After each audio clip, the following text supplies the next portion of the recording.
Kayo ba ay merong type 2 diabetes, merong hypertension or high blood pressure, dyslipidemia, pagtaas ng sobra-sobra ng triglycerides and VLDL and together with LDL or PCOS sa mga kababaihan, sa mga meron namang may edad na, atherosclerosis, yung usual findings sa kanilang chest x-ray, and of course, eventually, meron na ring heart disease. So, kung meron ka isa sa mga kondisyon na ito, most likely ikaw ay meron ng tinatawag nating insulin resistance. So, yan ay mga epekto ng insulin resistance. At yung insulin resistance nangyayari kapag sobra-sobra yung insulin natin sa katawan due to stimulation. So, ngayong araw, good news kasi merong paraan para ma-reverse yung insulin resistance. Meron tayong 6 ways to correct that insulin resistance. At yun yung isa-study natin today. But before that, of course, we have to understand, intindihin muna natin kung ano yung insulin. Thank you so much to our live viewers. Maraming salamat. Share this video to your friends and families. Especially, alam nyo, meron isa sa mga sakit na ito. Diabetes, hypertension, dyslipidemia, or fatty liver. It can also manifest that.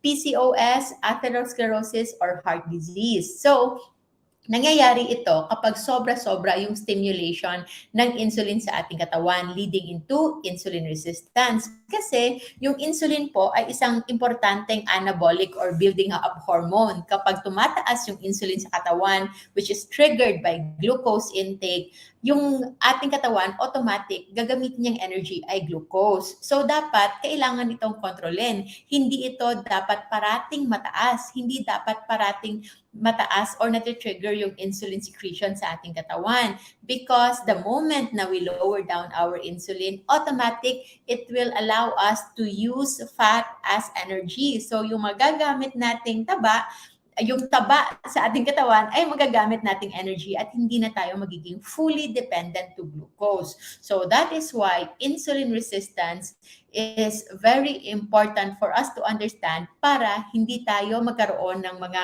problema tulad ng diabetes, hypertension, dyslipidemia, PCOS, atherosclerosis, heart disease, at marami pang iba. So, move on tayo to 6 ways kung paano i-reverse yung insulin resistance. Of course, number 1, first, given na yan na since ang nagpapataas sa ating insulin ay ang glucose or nanggagaling sa carbohydrate, natural, kailangan natin pababain yung ating carbohydrate intake. So, in general, 50 grams of net carbs per day yung ating carbohydrate intake limit para ma-reverse yung ating insulin resistance sa katawan. So, yun talaga yung number 1 rule natin. Kaya nga tayo nagtatawag ng LC or low carb way of eating, low carb nutrition, to make sure na yung insulin natin ay makakapagpahinga muna. Hindi solusyon yung panay turok ng insulin kasi all the more mabobombard lang yung mga cells natin with insulin. It will actually trigger further insulin resistance eventually. So, kailangan natin is insulin rest or pancreatic rest. Pancreas, yung organ na nagsisecrete ng insulin at kailangan muna natin itong papahingahin. So, mapapahinga yung insulin kapag hindi na tayo kailangang gumamit ng glucose as energy because we will now use fats as energy. And again, yan yung pinaka-concept ng insulin hormone. So, when we lower our carbohydrate intake, liliit na lang din yung ating need for insulin. So the moment we lower down our need for insulin, automatic, eventually it will become more sensitive than before. So lower down your carbohydrate intake to 50 gram net carbs a day. If pipiliin yung carbs is rice, so isang cup ng rice lang for the whole day na yan. You can divide it. But it's not the best because it will not be very filling, hindi siya nakakabusog, and at the same time, madali kayong gutumin right after. You will tend to crave more kasi nga, rice and bread and pasta, madali siya nako-convert into sugar. So, yung inyong insulin spike, pwedeng magkaroon pa rin. So, hindi pa rin kayo magkakaroon ng full fat adaptation, hindi yung full yung inyong paggamit ng taba sa katawan as energy. So, lower carbohydrate intake in a way na yung kakainin yung carbs, if ever you can tolerate lots of carbs, is yung mga nakakabusog, filling, at hindi nakaka-spike ng insulin, like low carb na mga vegetables. One of the safest siguro would be pipino, sayote, at yung mga gourd. So, bottle gourd or yung upo, those are good options. Patola, those are parang matubig and mataas yung fiber, yet at the same time, hindi rin masyadong mataas sa mga antitoxins or phytochemicals na usually common among vegetables, because we want to make sure na yung kakainin natin ay hindi lang din mako-convert into simple sugar easily. But carbohydrate intake, if you want that, you can take up to 50 gram of net carbs a day. And if you will choose, say for example, lettuce or cabbage, makakakain kayo ng halos 3/4 to 1 kilo of that in a day, at yan ay hindi pa lalagpas ng 50 grams of net carbs. Ganun po, karami yung pwede niyong kainin if you will choose your carbohydrates coming from low-carb vegetable sources. And if ever naman, kaya niyong matolerate ng wala talagang carbs, like zero carbs, you can also do that. Pwedeng-pwede yan. This is just parang maximum yung 50 grams. But if you want to go on zero carb, that can also be okay. So, or lower carb 10 grams, 10, 20 grams, okay lang din po yun. So, that's number one way to reverse insulin resistance, slowly but surely. Number two is, of course, exercise. And the best exercise we know of para mas maging insulin sensitive tayo is resistance training. Magiging sensitive to insulin yung ating muscles and even our cells sa ating katawan, mas madaling makapasok yung extra glucose na nandyan sa inyong katawan.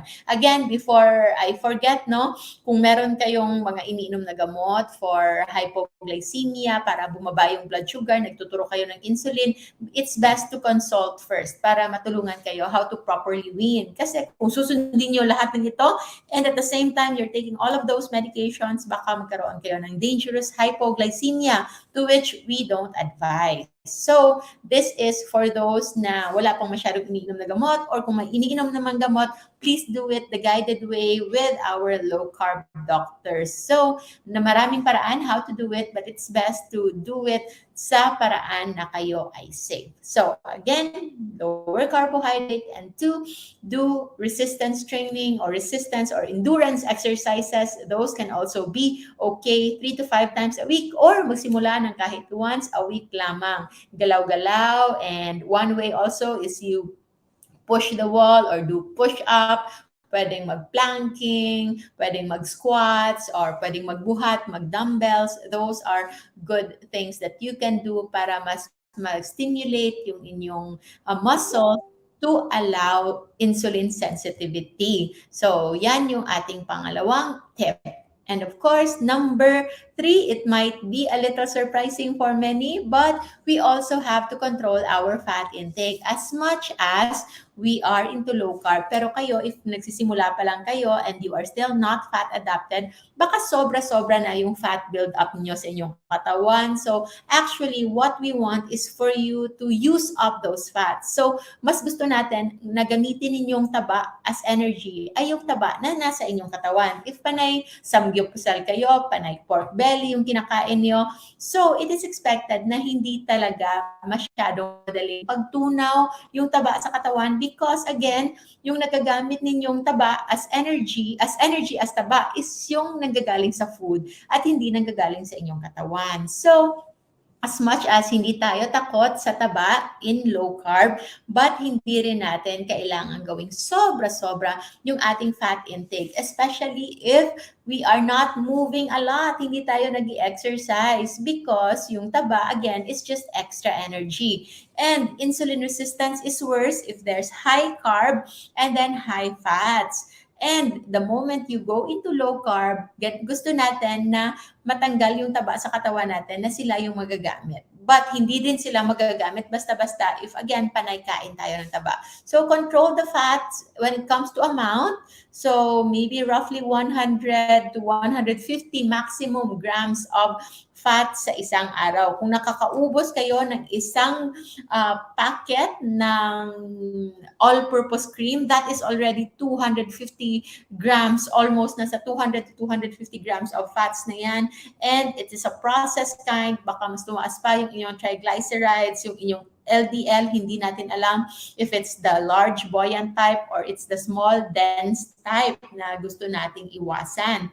And of course, alam na natin, seed oils sa mga cooking oil ninyo, gamitin nyo yung ating coconut oil lamang. Reserve extra virgin olive oil for your salads or your anything na fresh ninyong kakainin. But generally, for those na cooking, deep heating, you can use coconut oil. If it's others, canola, sunflower oil, rapeseed oil, mga other seed oils, those are mostly toxic. So avoid yan. If ever gagamit kayo ng butter, so control lang din. Just 1 tablespoon siguro, that is already enough. And if kakain ng mga pinirito, if magpa-fried, hindi rin kailangan gawing sabaw yung coconut oil, even if it's coconut oil. Coconut oil is very healthy, it's very good, pero pwede siyang mag-compete sa taba sa inyong katawan to be used as energy. So if you want to lower down your fats, because the moment we lower down our fat level in the body, all the more mas magiging madali yung pag-reverse natin sa ating insulin resistance. So control your fat intake. Huwag papalagpas to 100 to 150 grams of fats in a day. And of course, when it comes to type naman, choose the natural healthy fats lamang. Ngayon, paswerte tayo dahil season ng avocado. Instead of eating a lot of fatty pork, especially na hindi ganon ka-organic yung mga pork natin, yung ating mga chicken, medyo mataas sa omega-3 if kinakain yung skin. Then, if you are still starting, pwedeng eliminate mo na yon. Choose the lean meat muna, yung hindi lang muna masyadong matataba, and choose the monounsaturated or unsaturated fats first, like in the form of avocado. So, pwedeng kumain ng isa or dalawang avocado in a day. And yung kakainin karne naman, choose the leaner parts muna until such time na ma-reverse yun na yung inyong insulin resistance. And then later on, maybe you can add them back again. Malalaman nyo yan when you are already starting to feel lighter, better, wala nang masyadong craving, and of course, yung ating blood chemistry, mababa yung ating triglycerides, mataas yung ating HDL, and yung ating LDL, ay okay lang. It can be a little higher, but not really super high, because if it's super high, ibig sabihin you have a lot of extra energy in your body na hindi nyo nagagamit. So, that's our tip number 3, control fat intake when it comes to amount and type. And number 4 is have proteins in each meal, especially at night. Bakit in-emphasize natin yung pagkain ng protina sa gabi? Because sa mga pasyente natin, sobrang daming nagugulat na when they check their blood glucose in the morning, ay mas mataas pa ito as compared to their bedtime glucose. Yung level of blood glucose nila ay mas mataas pa sa umaga nang naka-fasting na sila as compared sa bago matulog. And if I will ask ano yung kinain, sometimes hindi kumakain or kumakain man pero puro gulay lamang na maliliit or sobrang kakaunti yung kanilang kinain. So anong nangyayari sa katawan? Yung nangyayari sa katawan, it is actually undergoing stress while you are sleeping. So habang natutulog ka, biglang baka bumagsak yung inyong blood sugar doon because our blood glucose should be maintained on a normal level. And proteins has the capacity to make sure na stable yung inyong blood glucose while you are sleeping. So, hindi siya mag-undergo ng stress response. If you will just talk about ketosis lang, na magkakaroon ka ng more ketones, yes, that is effective, but we are not after full ketosis the whole time. What we want is metabolic flexibility. Yung katawan natin can easily shift from glucose metabolism to fat metabolism. metabolism. And proteins can have that capacity to stabilize our blood glucose at night. So you eat more when you are active. So say for example, morning or lunch or brunch, like what we usually do, nakanakat sa mga nakatimad. And you can eat your proteins largely in the morning. So say for example, 2/4 chicken sa iyong brunch. And then by dinner, you can just have little na lang, kakaunti na lang. Hindi na kailangan very heavy yung dinner, but it should still have one protein. So say for example, a quarter chicken na lang or isang malaking isda or mga nasa 15 to 20 na sardines na maliliit na mga, anong tawag sa isda na yon? So yung mga parang sardines na fish. So you can have that 15 to 20 pieces of that, maybe lunchtime, and then sa gabi, maybe 10 to 15 pieces na lamang. So having proteins in your dinner will stabilize your blood sugar at night. So hindi siya magsa-spike because the spikes of your blood sugar and the lows of your blood sugar, because the moment it goes very low, magko-compensate ang katawan, it will go into gluconeogenesis. So maggagawa siya ng kanyang sariling glucose and it can be overcompensation, sobra-sobra. So kaya kahit naka-low carb ka or zero carb ka, pwede ka pa rin magkaroon ng episodes of hyperglycemia. Pwede pa rin itong tumaas because of the stress response ng katawan. So that is very important. And number 5 tip is of course intermittent fasting. Minimum of 12 hours circadian fasting lamang sa mga normal yung kanilang daytime job. So you can just have sunrise to sunset yung inyong meal intake and fast na kayo ng sunset to sunrise. So yun yung pinaka-easy, at least around 12 hours. Sa mga irregular naman yung kanilang eating habits, or for those who are fasting this incoming Ramadan na gabi, at least have yung last meal intake ninyo 4 to 6 hours before kayo matulog, before your intended bedtime, para meron pa ring regular turnover ng inyong insulin sa katawan. Merong panahon na bababa yung insulin sa inyong katawan, and then that will eventually help into reversing yung ating insulin resistance. So that's our 5 of our 6 ways to reverse insulin resistance. And our last one, before we go to the last one, which is actually the most important that I want to emphasize today, recap muna tayo: lower carbohydrate intake, up to 50 grams of net carbs per day. Do exercise when you can, especially if fat adapted na kayo. Sa simula, if nagsimula pa, hindi pa fat adapted, no need to force exercise. But hopefully, after 2 weeks, makasimula na kayo ng light exercises. Number 3, fat is not unlimited. We have to control our fat intake as well, especially kung gusto nating i-reverse yung ating insulin resistance. Number 4, make sure na meron kayong proteins in each meal, at least 30 grams of proteins in each meal, especially in the evening, so that when you lower your insulin in the body, you lower your inflammation, and the effects of insulin resistance ay bababa din. So, intermittent fasting, at least 12 hours, circadian fasting gagawin. And last but not the least, ito yung pinaka-important that I want to emphasize, increase salt intake. So, it might come as a surprise for many, but that is the reason why I usually recommend 1 to 3 teaspoons of salt in a day if tolerated. If hindi tolerated, if you have signs of salt intolerance, namamanas, lumalaki yung eye bags kapag nasusobrahan yung salt intake, and others, nag-shoot up yung blood pressure ng prolonged, hindi yung pang one time lang, kasi the salt might have that initial increase in blood pressure, but over time, actually, it will just stabilize. But chronic low salt intake, kapag sobrang tagal na mababa yung salt intake niyo sa katawan, actually it can lead to compensatory hypertension. Parang pinipilit ng inyong katawan na pataasin yung kanyang blood pressure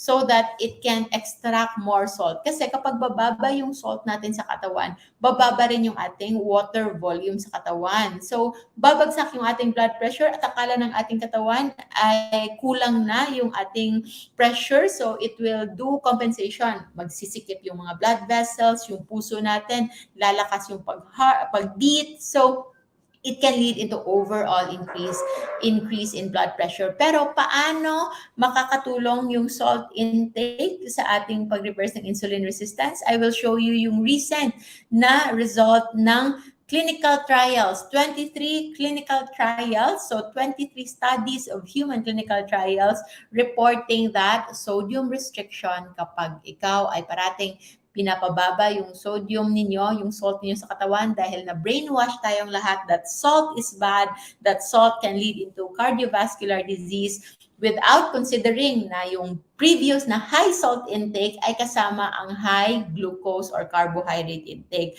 But the moment we lower down our glucose, actually, yung sodium tolerance natin mas tumataas. Mas kailangan natin pataasin yung ating salt intake, and these results showed na the more you lower your salt intake ay mas tataas pala yung tendency na magkaroon ng insulin resistance. This is by Dr. James Dinico Antonio, and dalawa silang James, no? So, yan. So, 23 clinical trials yung nagsabi na ang pagbaba ng salt ay merong nag-lead into insulin resistance. And this is both ways. Hindi lang para sa may mga sakit, even among healthy individuals. So, if you are healthy, na wala pa kayong sakit, and you are already restricting your salt intake, baka all the more you are risking yourself into developing insulin resistance eventually. Salt is very important, especially if you are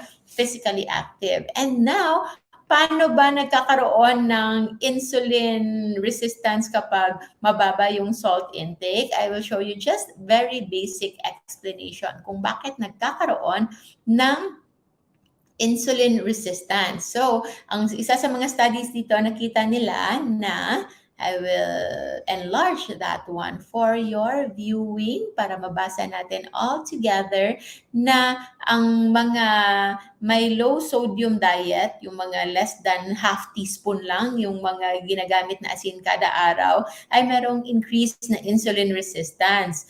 Dahil kapag mababa yung inyong salt intake, bumababa yung body water content natin. Bumababa yung tubig natin sa katawan, and ginagawa ng ating katawan, since meron siyang mga gauges to maintain certain levels of fluids and water sa ating katawan, nagko-compensate ito. So, compensated by, pinapataas niya ang epinephrine, which is a stress hormone, renin, and angiotensin levels.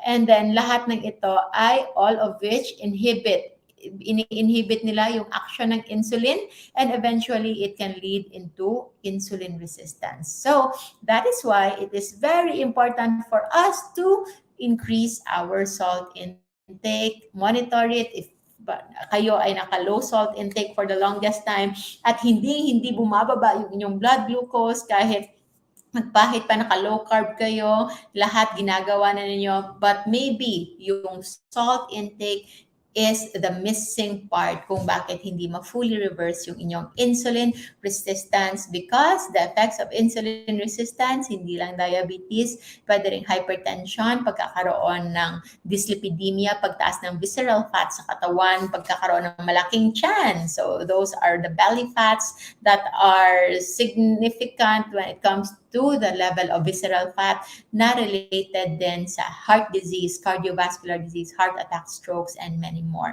So, good news is these are actually reversible, but you have to reverse insulin resistance first dahil those are just the effects of insulin resistance. So these are, again, the 6 ways on how to reverse insulin resistance. Lower your carbohydrate, do some exercise, control your fat intake. Huwag na munang sobra-sobra yung fat intake. Have proteins in each meal.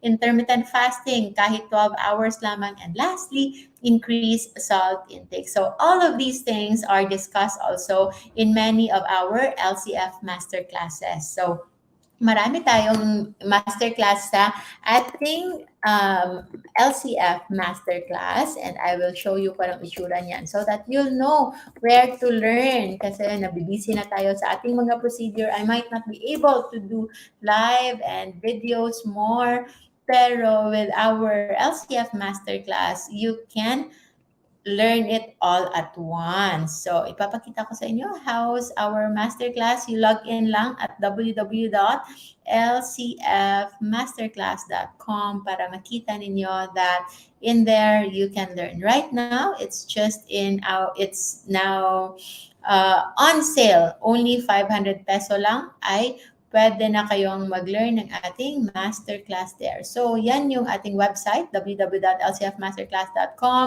So, yan yung mga classes dyan. We have for obesity and weight loss. We have for diabetes, hypertension and heart disease, PCOS and women's health, including fertility, sa merong fatty liver, hypertriglyceridemia, paano mai-adapt yung LCF way of eating to correct GERD, hyperacidity, ulcer, for those with kids na umiitim na yung batok, umiitim na yung siko. Those are actually signs of insulin resistance. Parating merong allergy, hindi nawawala yung sipon. Those are just related to food intake, most likely. Cancers and tumors, mental health and longevity, merong mga kidney diseases or gallbladder problems. These are all in our masterclass. So now it's just 500 pesos for 30 days viewing of the 21 videos. So those things you can learn in LCF Masterclass.